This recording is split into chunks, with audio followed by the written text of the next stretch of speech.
次嘅項目係為一對年輕嘅夫婦同埋佢哋3個小朋友打造一個2500尺嘅獨立屋項目。屋主特別重視佢哋小朋友喺呢一間屋嘅交流同埋活動，因此我哋係主要嘅區域採用咗開放式同埋多功能嘅佈局，目的係促進家庭成員之間嘅日常互動，營造一個溫馨且流暢嘅共處氛圍。設計風格以現代簡約為主，使用咗柔和嘅米色同埋溫暖嘅木色，搭配大地色系嘅石材自然紋理，創作出一個色彩和諧、層次豐富且質感溫暖嘅居住環境。地下一層主要係廚房、飯廳同埋後院嘅區域。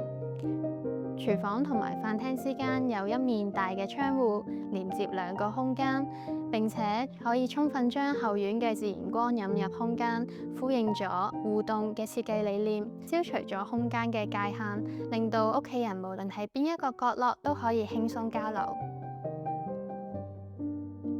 飯廳區域面對後院，採用咗全落地窗嘅設計，令到室內充滿自然光，成為屋主同孩子們理想嘅工作同埋閱讀區。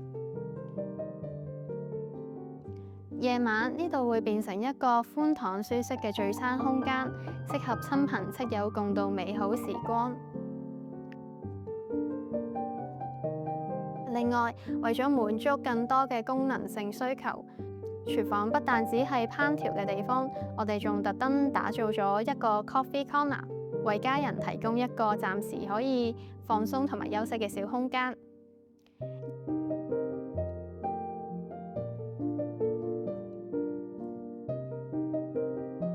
1樓嘅客廳同樣具有靈活多變嘅魅力，既係日常休息嘅舒適場所，都可以成為一家人一齊觀睇電影嘅溫馨角落。茶几同埋梳化可以隨意移動，有足夠嘅空間可以瞬間變成小朋友玩樂同埋舉辦 party 嘅地方，巧妙地應對家庭嘅多元需求。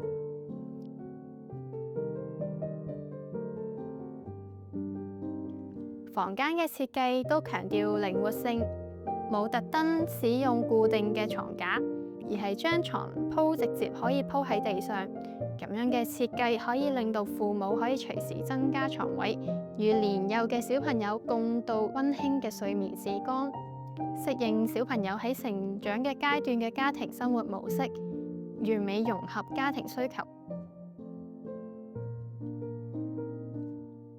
為咗滿足屋主偶然時候需要一個獨立安靜嘅工作區域，我哋巧妙利用咗梯屋嘅空間，設置咗一張工作台，呢個位置遠離咗家庭主要嘅活動區域，讓屋主可以喺完全唔受干擾嘅環境之下專注工作，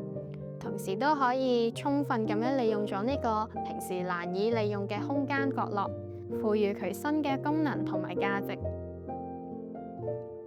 整體設計以居家互動同埋靈活性為核心，打造咗一個人性化嘅居住環境，為每一位家庭成員提供和諧舒適嘅居家體驗，令到溫馨與實用並存。